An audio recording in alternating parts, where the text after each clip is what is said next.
John Keats follows the romantic path established by William Wordsworth and S.T. Coleridge. His concept of poetry is written in his letter to Benjamin Bailey, his brothers George Keats and Thomas Keats. Rational thought breaks the world into subject and object for the purpose of classification and analysis in the Aristotelian process known as science. And this topic has been covered in video lecture on literary theory and criticism of Aristotle. The playlist is given in the description below.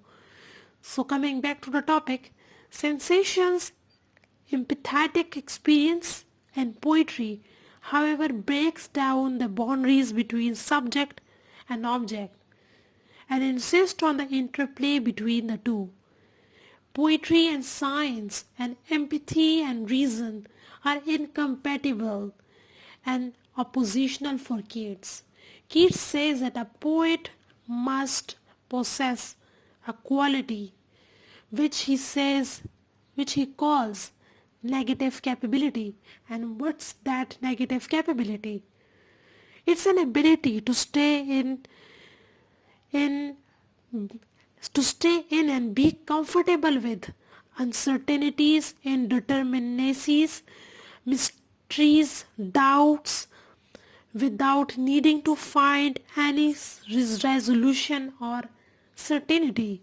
And Keats here articulate what would increasingly become a central conflict in the literary studies in the 20th century, which is the formalist criticism, would focus on finding a resolution, on an explanation for the unity of element in a poem, while post-structuralists would recall Keats' negative capability and the need for ambiguity and flux rather than answers.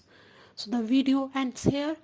I will also make a comprehensive video on the negative capabilities phenomena of Keats. So stay tuned for that video. So you need to subscribe this channel and comment in the comment section if you have any inquiry, and a playlist of all the theories starting from Plato to ending with postmodern note.